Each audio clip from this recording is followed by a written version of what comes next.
The title of this presentation is The Oral Microbiome, the Surfing Warriors. And probably you will wonder why the surfing warriors?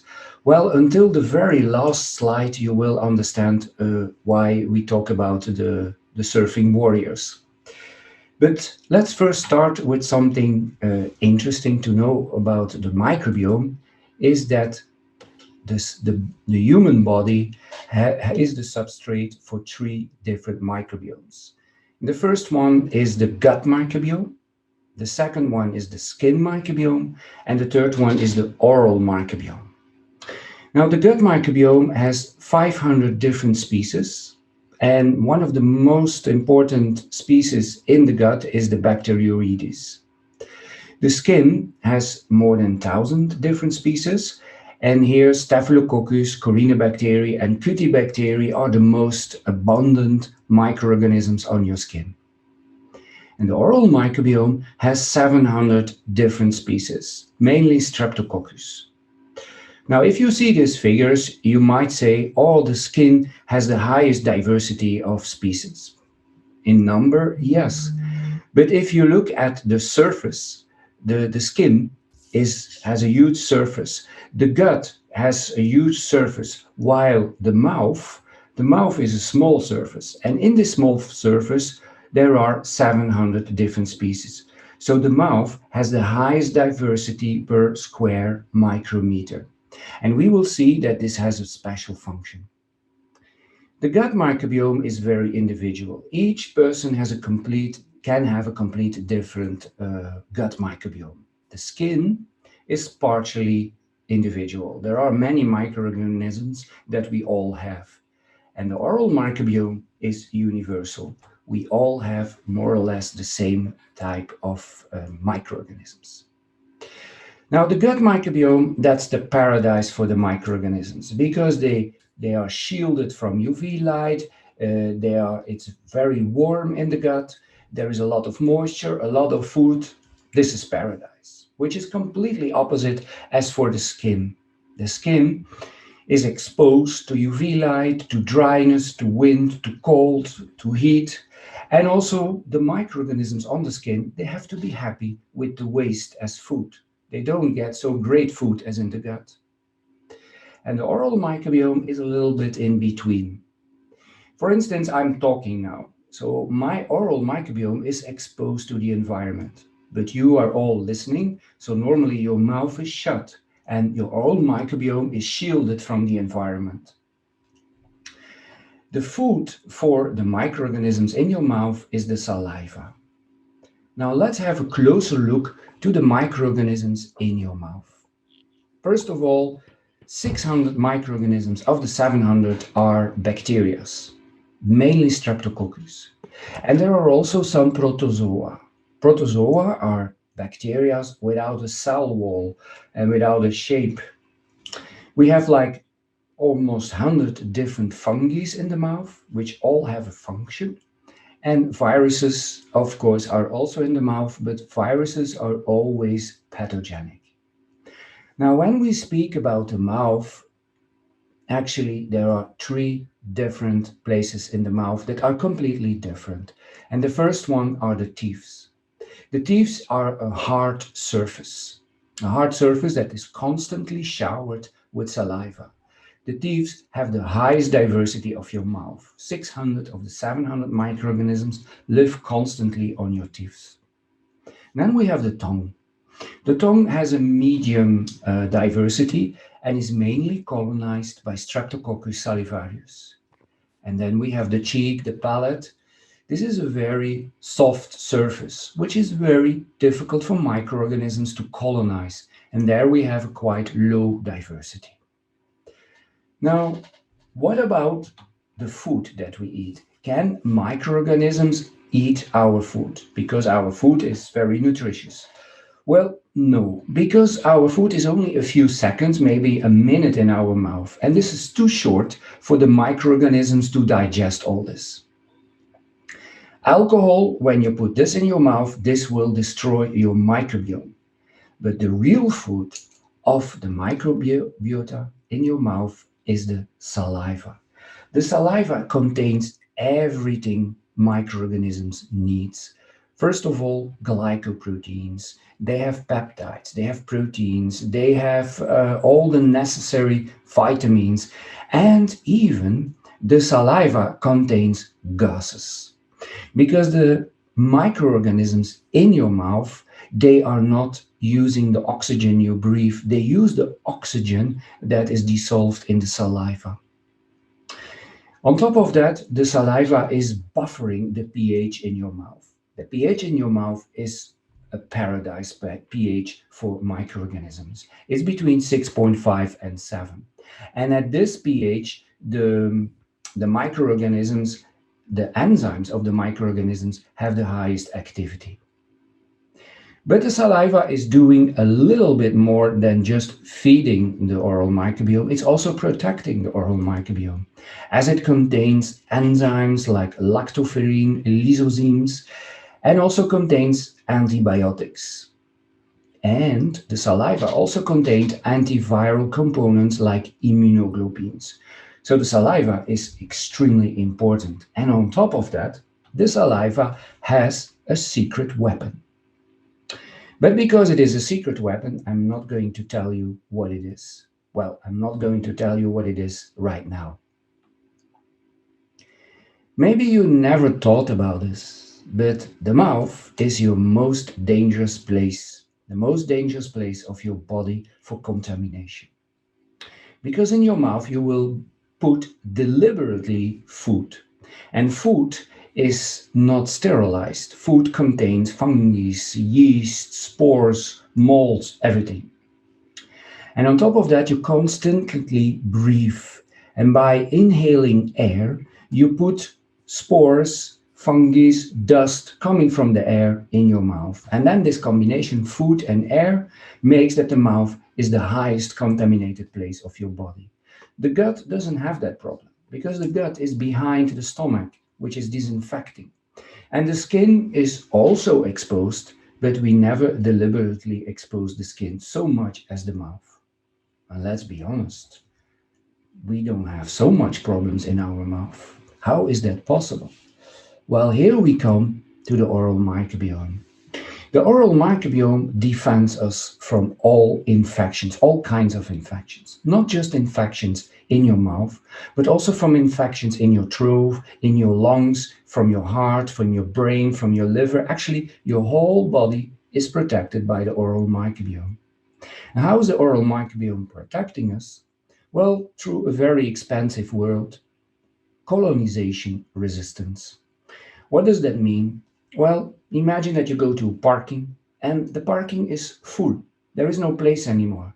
So you cannot park your car on this parking. That is colonization resistance. The foreign microorganisms, the pathogens, they come into your mouth, but there is simply no place for them anymore. So they die away. Should they find a little place to colonize, then they suddenly have 700 different enemies. And each of the microorganisms in your mouth can make different antibiotics to kill other microorganisms. And together, they can probably kill the whole microbial world. Also, the oral microbiome gets its power from the balance. The balance is important to protect you. And when the balance is damaged, for instance, one microorganism starts to grow, let's say the Karyogenic bacteria starts to grow, then a balanced oral microbiome will reduce the Karyogenic bacteria back to almost zero so that they cannot do harm to your teeth. And if you have an infection, it is your oral microbiome that will cure you, that will kill the other microorganisms. So, do you have to be worried about foreign microorganisms and pathogens in your mouth? Absolutely not. They have no chance at all to grow. And on top of that, the oral microbiome gets help from the saliva, who has also all these antimicrobial peptides and enzymes. So together you have a perfect world in your mouth, a perfect protection. So why is it that it can go wrong? Why is there gingivitis? Why do we have still infections in our lungs, in our throat? Well, there is one word that destroys, that declines this perfect world, and that's sugar. Sugar, as in glucose, fructose, sucrose, honey, agave syrup, it's all deadly for the balance of the oral microbiome. And an unbalanced oral microbiome, we will see, is dangerous. Also, alcohol, but on a second level, destroys the oral microbiome. Smoking, and last but not least, lack of oral hygiene. Now, let's have a look at all these disturbances one by one. How are they caused and how could we solve the problem? The first one is, I believe, the most popular one.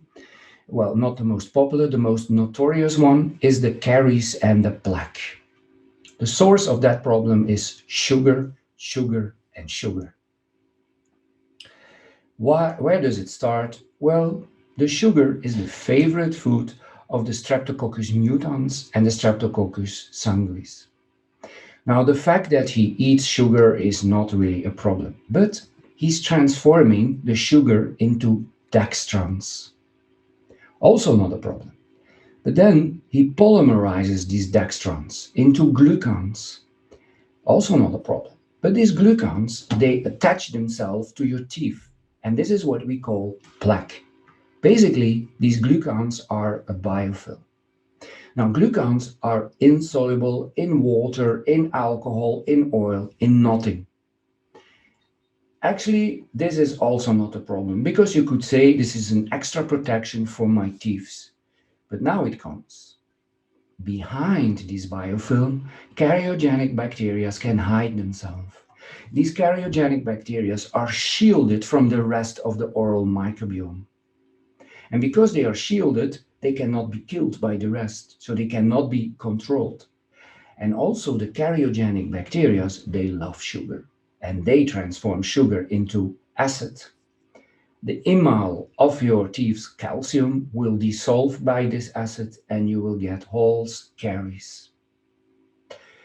But wait a minute, acids is a low pH, and you remember the oral microbiome needs to have a pH 6.57. So if the pH goes down, the whole oral microbiome will become disturbed, because many beneficial microorganisms in your mouth do not grow, even dies at low pH. So you get an imbalance, which will cause many different diseases, but also favors the growth of karyogenic bacteria, because they like to grow in an acid environment. They even become more active. And also the plaque forming bacteria, they like a low pH. They become more active. So you are in a deadly spiral of always more and more destruction of your teeth. How can you break that deadly spiral? Well, that is where the toothbrush and the toothpaste comes into the picture, because the toothpaste and the toothbrush, they will scratch the biofilm. And by scratching the biofilm, the karyogenic bacteria are again exposed to the rest of the oral microbiome, which will reduce them and which will kill them. That's why you have to brush your teeth twice a day, because twice a day you will scratch the plaque. You will not remove the plaque 100%, but scratches is enough. But you can do more. You can also use chewing gum. Chewing gum produces or stimulates the production of saliva, and this saliva can kill the Streptococcus mutans and sanguis, and also can and can neutralize acids. So it is a very good strategy. Another strategy we often see is fluoride.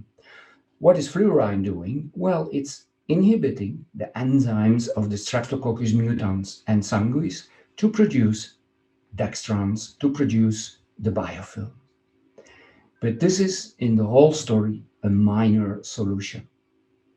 But the big solution doesn't come from us, comes from one microorganism in your mouth, the Streptococcus salivarius.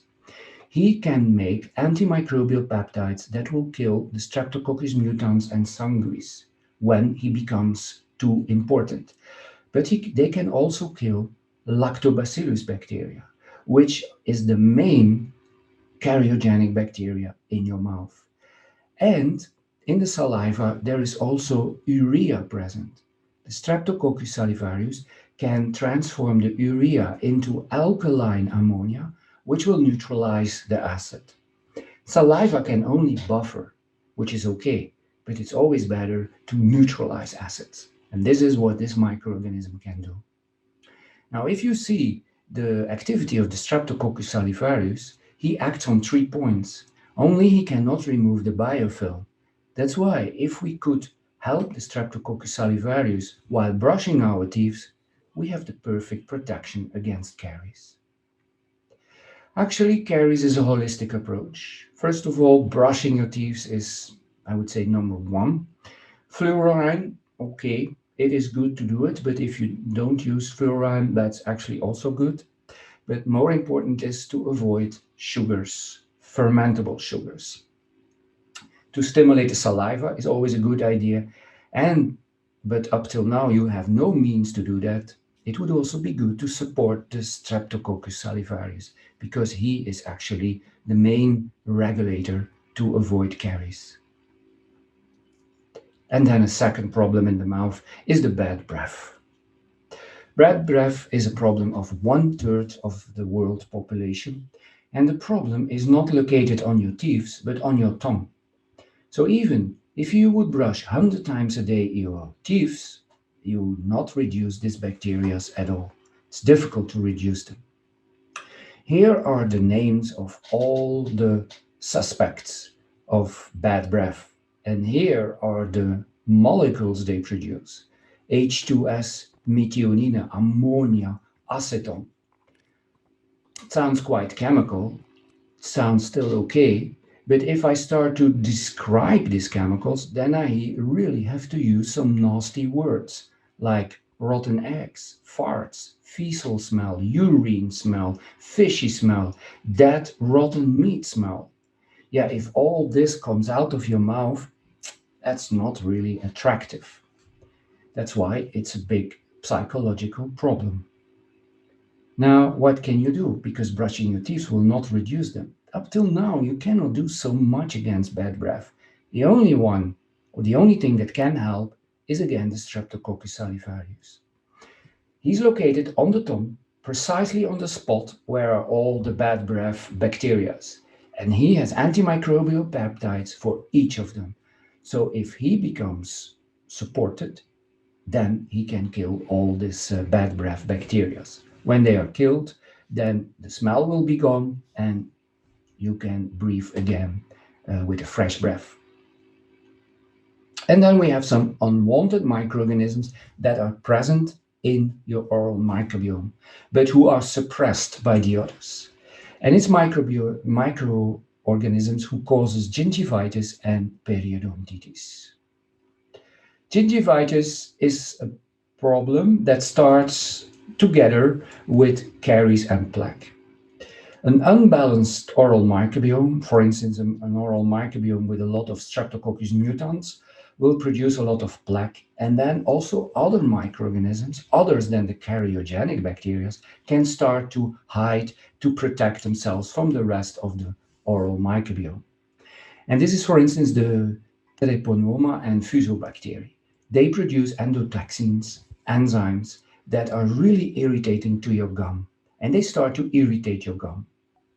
And they hide themselves behind the plaque. That's why sensitive gums always starts around the teeth. And what can you do? Well, here you can, of course, brush your teeth, remove the plaque. But actually, brushing your teeth will not restore the oral microbiome, which is very important to reduce gingivitis. That's why while you brush your teeth regularly, you can still have sensitive gums. So what's the other miracle to reduce that? Again, it's the Streptococcus salivarius, as he has the antimicrobial peptides for each of them. So when you brush your teeth, you remove the protection of the gingivitis bacteria, and the Streptococcus salivarius will kill them, will reduce them. Another problem is the problem of periodontitis. Periodontitis has nothing to do with plaque. These are microorganisms who found their way between your teeth and the gum, and they start to eat the anchor of the teeth away. Needless to say, if you remove the anchor, that your teeth will fall out. And that's, of course, a permanent problem because teeth don't regrow anymore. Now, how can you solve that? Not by brushing your teeth, but only by restoring the balance. And again, therefore, you need the Streptococcus salivarius. He has antimicrobial peptides for each of them. And also, he can balance again the oral microbiome. And in this way, you will avoid tooth loss. And then the last problems of infections. Many microorganisms gives you serious infections. We do not really realize it because probably most of us, we brush our teeth very well, we have a healthy diet, but some of them are really frightening and they are all in your mouth. Candida albicans is the least frightening. He gives you infections on the tongue, white circles. It's not so beautiful, it's painful, but it's not deadly or anything else. Staphylococcus aureus can give you infections in the mouth. The problem is that this bacteria produces toxin, poison, and people really can lose conscience from this. Streptococcus pneumonia gives you, of course, lung infections, breathing problems, but also infects the joints. You get fever from it and brain damage, and even you can die from that bacteria. Pseudomonas aeruginosa, a name you know probably from the challenge test for cosmetics. Well, short but efficient, it's deadly for your lungs. Deadly for you because you get serious lung infections.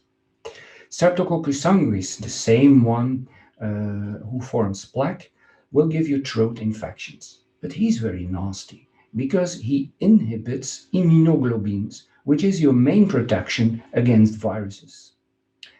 Streptococcus anguosis, the other one who forms plaque, will cause brain and liver infections. And the brain damage can be permanent.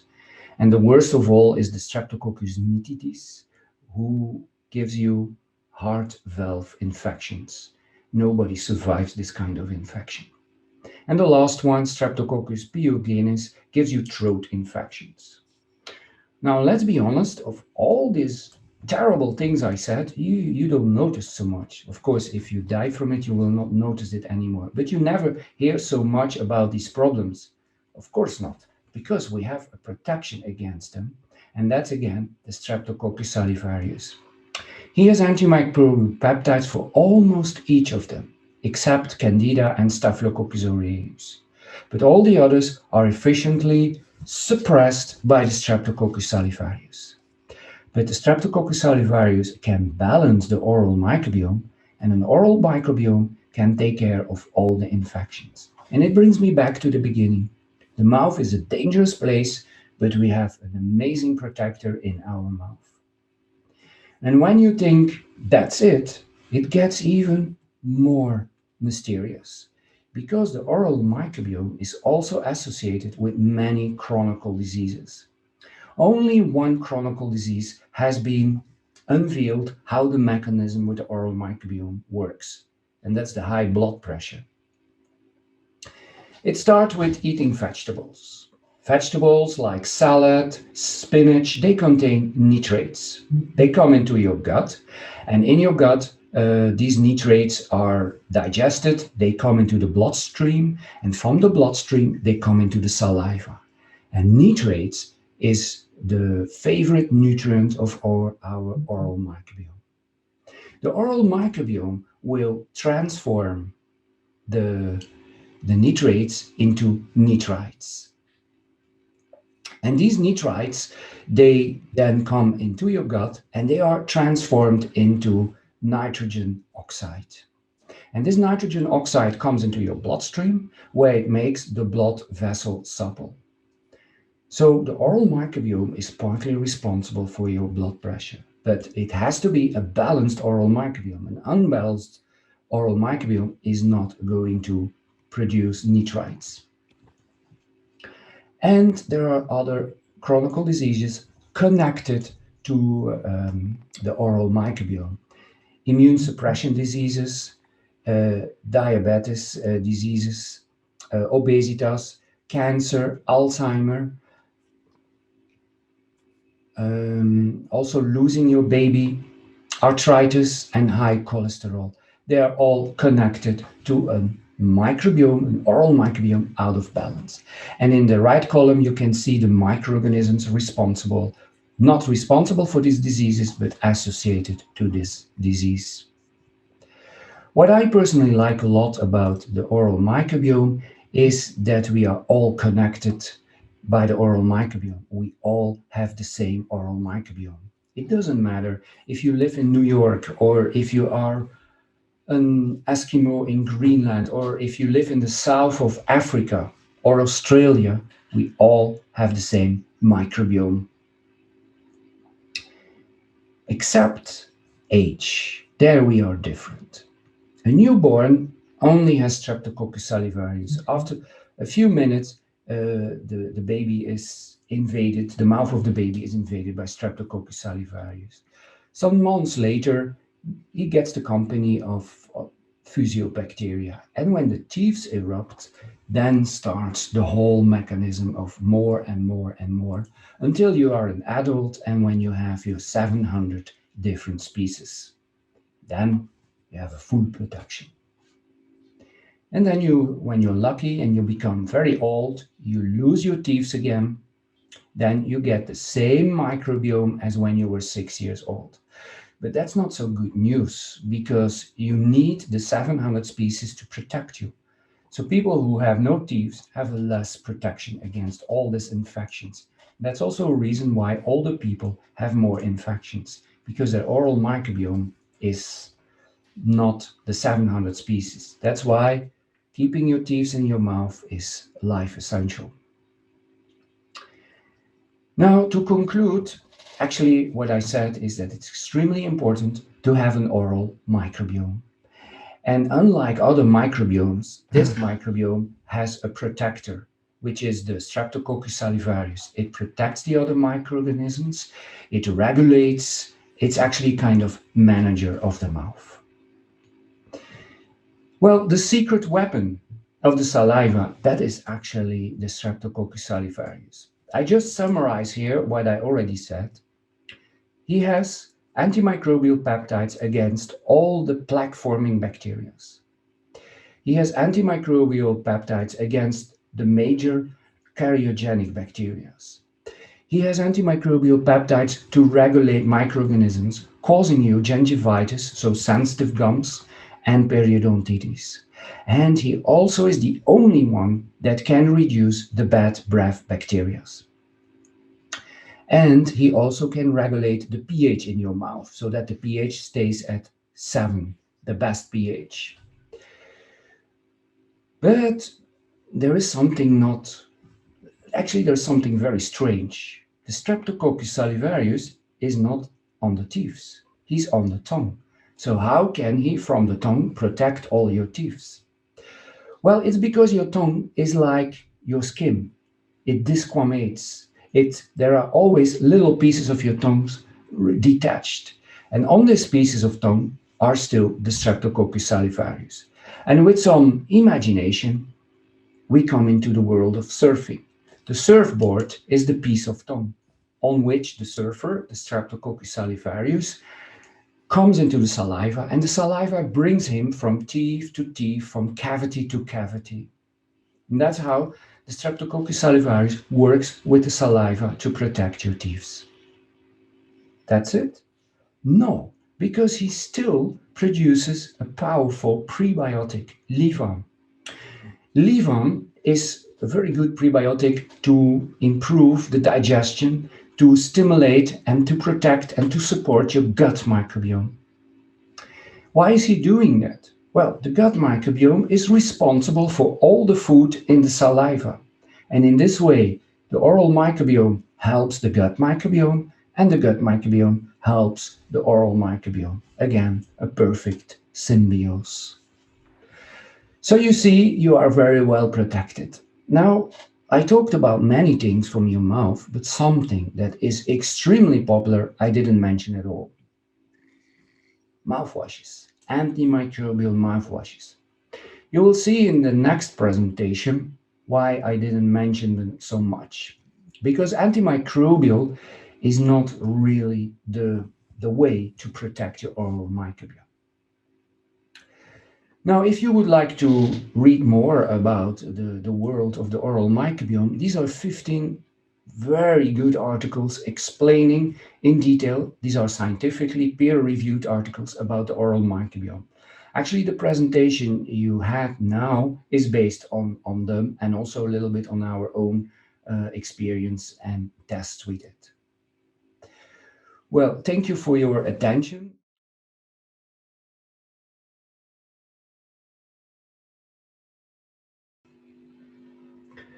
So the ingredient, which is actually the first prebiotic for oral care, is called PreBIULIN Oral, and the product will be patented worldwide.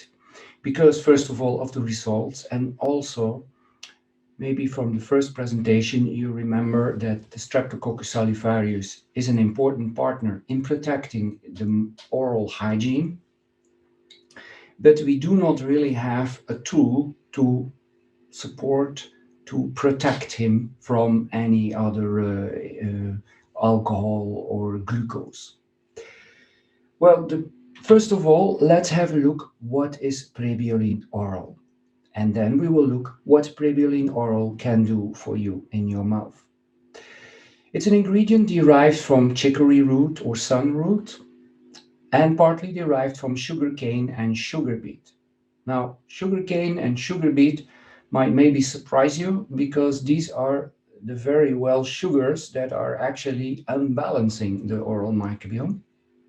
But you will understand immediately that this fructose is polymerized. Fructose, glucose, and sucrose are fermentable sugars. From the moment you connect two fructose into a beta to 1 bond, this is not fermentable anymore. Only a few microorganisms will be able to digest it. As with all prebiotics, this is bioselective. The fructose is polymerized into 3 to 5 units, and the inulin, the other part of PreBIULIN Oral, is extracted from chicory and is then hydrolyzed to 5 to 7 fructose units. So we are here talking about a low molecular weight polyfructose. Here you have the whole production process where we see that the sugarcane is extracted in hot water. The fructose comes out of the sugarcane and the glucose. Then it is purified, deproteinized, and then with active carbon decolorized. And then all the fructoses are enzymatically connected to each other. The inulin is also extracted in hot water, also mechanically purified, then deproteinized with calcium carbonate. Then active carbon and an ion exchanger will remove the color of the inulin so that it is a beautiful white product. And both the inulin and the fructooligosaccharides will be mixed together in a combination so that you have an easy fermentable sugar, but not for karyogenic microorganisms. We first did an in vitro test to see if the Streptococcus salivarius can grow on PreBIULIN Oral. And we tested different sugars. First of all, glucose.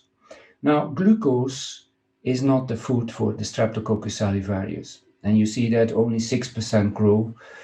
Yeah, he grows, but it's not spectacular. Also, other prebiotics are not really very active, like GOS and even other inulins, high molecular weight inulins, do not really promote the growth so much. Probably because these molecules are too complex for the Streptococcus salivarius to digest. And then we come to PreBIULIN FOS, which is our low molecular hydrolyzed inulin. And this one can increase the growth with 25% of the Streptococcus salivarius. But the PreBIULIN Oral even goes further to 35%. This is really the maximum growth you can expect from a microorganism on a substrate. But this was in vitro. Let's look to more interesting tests in vivo. And here we come into the mouthwash. Mouthwashes often contain ethanol to have a fresh feel in the mouth, but also to disinfect. Well, let's have a look. What is 10% ethanol doing in your mouth, especially on your oral microbiome? And what happens with your oral microbiome if you combine this ethanol with 3.3% PreBIULIN oral? Let's have a look at the Streptococcus salivarius. He doesn't like alcohol because he will be reduced with 46%. So half of your Streptococcus salivarius, half of your protection is gone. If you combine the alcohol with PreBIULIN oral, nothing happens. It's as if the alcohol didn't affect the Streptococcus salivarius, not at all. Just to remind you, all the things the Streptococcus salivarius is doing for us, actually he's doing a bit everything in our mouth. But also a balanced oral microbiome is important. Alcohol will disturb 75% of the oral microbiome. That means that 75% of the bacteria are not on their place anymore. Some will be seriously reduced and others will be seriously increased. 75% only, it's less, will be disturbed with PreBIULIN oral and alcohol. This is not extremely good, but it's better. And let me remind you that the balanced oral microbiome is there to avoid also all the infections, bad breath and periodontitis, gingivitis, all the nasty things that can happen. But let's go to something else. What happens if you rinse your mouth with 50% glucose? So you had a party and you have eaten a lot of cakes, and then you are going to rinse your mouth with a mouthwash containing alcohol. And then we compare it to rinsing your mouth with a mouthwash containing 3.3% PreBIULIN oral. While here, how is the microbiome disturbed? Completely, 91%. Sugar is actually, as we already saw in the previous presentation, more harmful than alcohol. When you combine it with PreBIULIN oral, only 44% will be disturbed, which is a pretty good result. And what happens to the karyogenic bacteria? Because they must have fun now with all that sugar. Well, indeed, the karyogenic bacteria, they increase with 16%.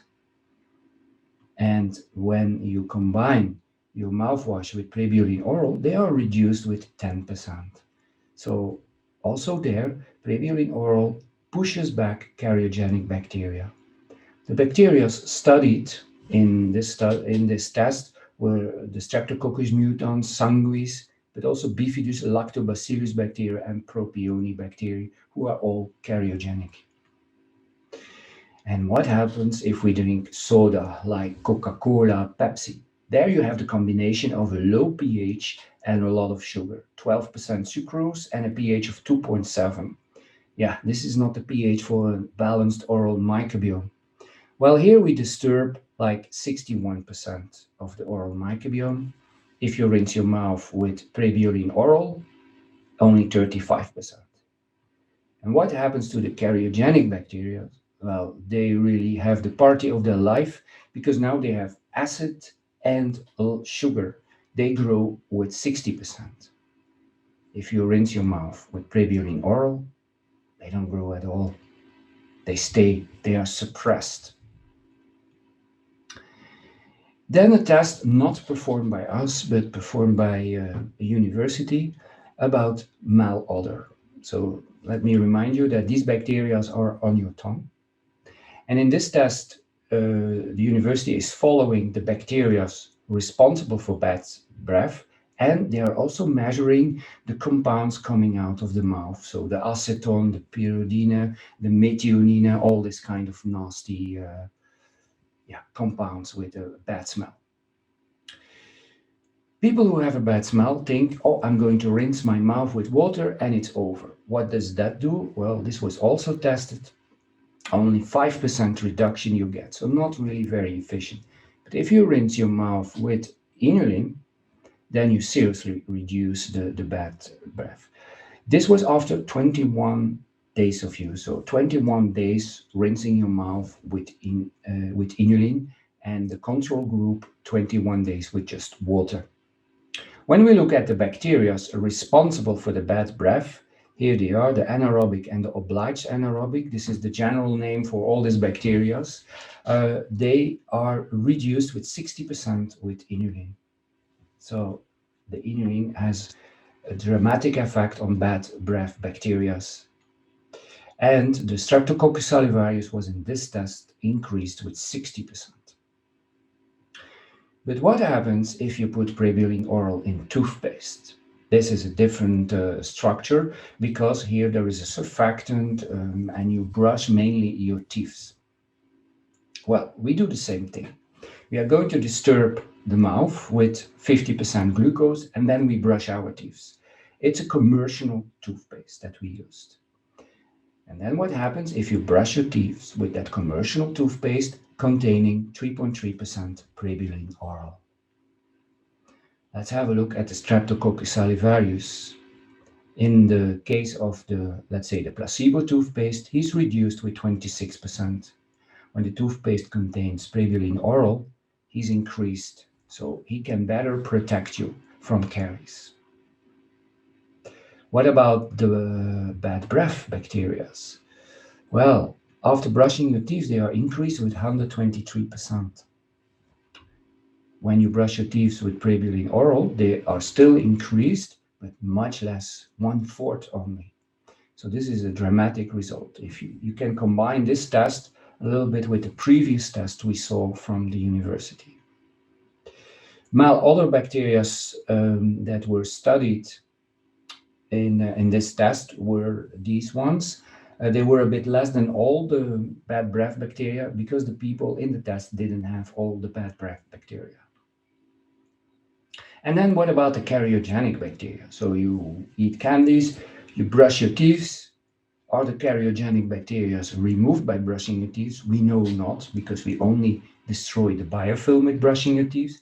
This is confirmed in this test because the karyogenic bacteria still grew with 32% after brushing your teeth.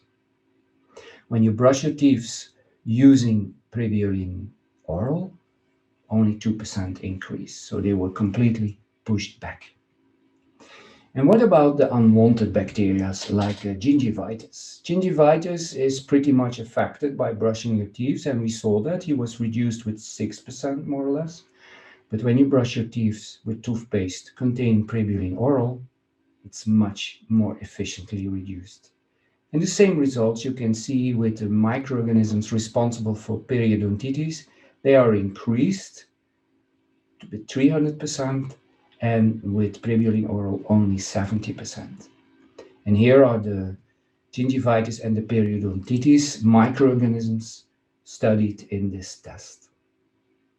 So as a conclusion, PreBIULIN oral is actually a new tool to protect your teeth, to protect the balance and automatically your teeth. You will protect your gums from gingivitis and your teeth also from periodontitis, and you will reduce the malodor bacteria.